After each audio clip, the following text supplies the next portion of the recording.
Welcome back. I'm Sean Gale. We're still here at Sullivan Steakhouse for MouthpieceSports.com.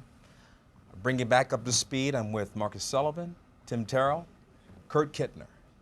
We're talking about different aspects of the game itself, football, and who doesn't like football. The issue is the peripheral. Now, you guys have all played. We talked about this earlier. Some people say it's a blessing to have that opportunity. Others say is that, you know what, we put a lot of hard work into this game. And everything that we make, we're owed. But what happens when you break the rules? Now, I'll throw out one name to you, and let me hear your comments. Michael Vick. Was he treated fairly for what he had done? Anyone? Anyone. Start it out, Kurt. I'll start it off. I was in Atlanta for 2 seasons behind Michael, and I think he is a great guy. He was nothing but great to me. He's down to earth, soft-spoken guy. And I think that, I don't know what happened. I knew he was raising dogs at the time, and I don't think it got to that. I think that, you know, it started off as an innocent thing and it escalated, and you know, he obviously doesn't spend much of his time in Virginia. He's in Atlanta most of the time. So I think the people that were kind of running that took it to that level, and he just didn't step up and stop it. I mean, you're from that area. I don't know. I know friends that played at Virginia Tech as well. Said that a bunch of the guys there had pit bulls and stuff like that. Obviously, it's a bad deal, and you know, I have nothing but respect for the guy. I think, you know, he's going to serve his time, and you know, hopefully he'll be able to make it back. Obviously, I don't agree with what happened, but it is what it is. He made mistakes, and he's paying for it. Right. No one likes the idea of hurting animals, but I think the real case comes down to this. If you were to commit a crime in any other category, and your punishment was $1 million fine, or even years on probation, that may suffice, but they actually wanted to revoke his contract. They wanted money back, you know, close to neighborhood of close to $100 million to keep him out of football. Now, granted, he's from Virginia, and you know a lot about this, Kurt, and people don't realize this, but PETA itself, the industry, the organization for the protection of animals is actually located in Virginia, so it wasn't a good deal for Mike. But with all that said, how do you handle a situation where you have a marquee player who breaks the rules, but you have society on the other hand saying, we want to make an example out of him?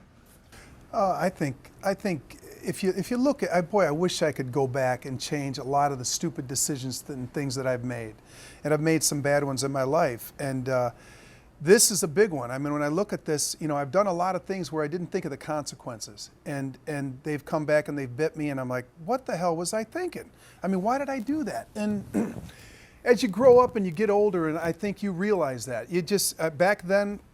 Now, if would I have ever done so? I don't. You know, I'd like to think I'd never have done something like that. But I think what happens is, you know, kids just really don't think of the consequences. What can happen? I mean, Michael Vick's just his endorsement stuff. I mean, just the thought of why would you even get involved in something like that? But again, I go back to that.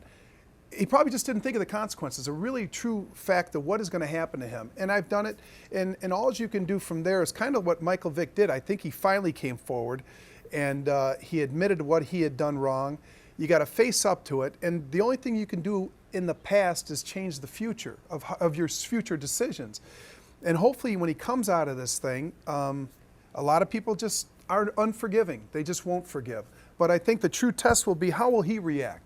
Is he going to be sincere about what he did? And is he going to change his life the way he was living? And that'll be, so I think time will tell. And again, I've screwed up a lot, and I think I'm Marcus, you want to add to that? I know Mike also. I spent some time with Mike down in Arizona, the Play Ball American function. And Mike is a great guy. Like Kurt said, very soft-spoken, but, you know, he's genuinely a nice person. I think he could have done a lot more as far as preventive maintenance. I think where he got in trouble is where he denied any involvement with the dog fighting. I think if he just would have came out and said, yes, I made a mistake, you know, fessed up to it like a man, I think it would have went a lot more smoothly. Like you said, obviously cruelty to animals is not good. But I think he could have done a lot more to prevent the repercussions that he faced later down the road by just admitting to it. Because, like Kurt said, he knew about it back when he was playing. What was maybe 3-4 years ago. I knew about the innocent part of it. Oh, Yeah, Kurt, you have something you want to admit to No, it us? was true. How many dogs you own, Kurt? How many I dogs do you own? admit that I knew he was raising dogs. Oh, I'm sorry. I didn't. I'm sorry. Let's get that out of the way. Okay, I'm sorry about that. But yeah, do a little preventive maintenance. Just fess up to it. You were caught. Yeah, I was caught. This was wrong. I was young. Here's.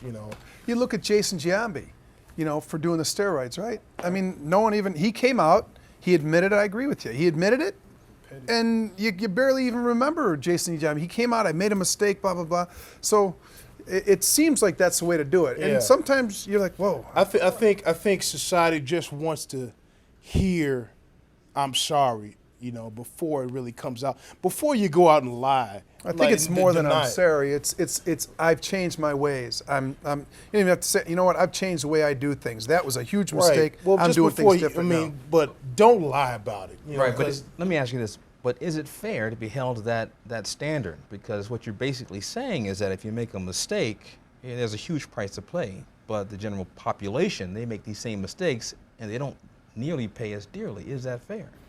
Well, I don't think so. In the court of law, it might be the same. You may not hear about it as much, but I believe that the penalty might be even greater what Mike Vick faced. I think the minimum was like 5 years for doing stuff like that. I think he may have, the sentence might have been reduced to what the standard is. You just don't hear about it. It's just more emphasized in the public when it's a high-profile figure like that. And they want to set an example, I'm sure. Of course. I don't know what They the have law to. is, but yeah, I don't know what the law is, but Well, yeah, I mean, I've had a chance, of course, to meet Mike Vick because he's from the area that I grew up in Virginia. We have a lot of athletes from that area. Now, when you talk about people that you've grown up with and you actually reach a level of being a professional athlete, things change. In fact, you hear a lot about why are things so different for you, and people have this idea that you become a different person, but I personally believe that it's the people around you that starts to change. They have different expectations. Have you guys experienced that? Yeah, I agree. I think that once you get there, people kind of hold you up on a pedestal, like you're in the NFL. And if you think about it, there's 96 quarterbacks in the world. 32. Each team has roughly 3, and there's not a lot of people out there doing it. So, yeah, you're held up on a pedestal, and people say, "Hey, you played in the NFL. It's a great accomplishment." But do you have to pay the ultimate price when you do mess up? Because you are human and you do make mistakes. It's just when your buddy makes a mistake, it's not on ESPN and on Mouthpiece Sports. .com. all right, he got it. He nailed it. Right. Do you guys feel that way? Do you feel like close family members and close friends and family members, have they displayed a different attitude when they feel like all of a sudden someone I'm close to has made this level in the profession? The other thing, I think there's a misconception about it because everyone thinks you're in the NFL, you must make $1 million. Oh, exactly. Oh, That's absolutely. true. That's or true. more, That's true. or more, and then you're off the field stuff. You're just making a couple million a year, and that's not the case. Obviously, we all know that there is a league minimum, and not many people are signing those $100 million contracts. So.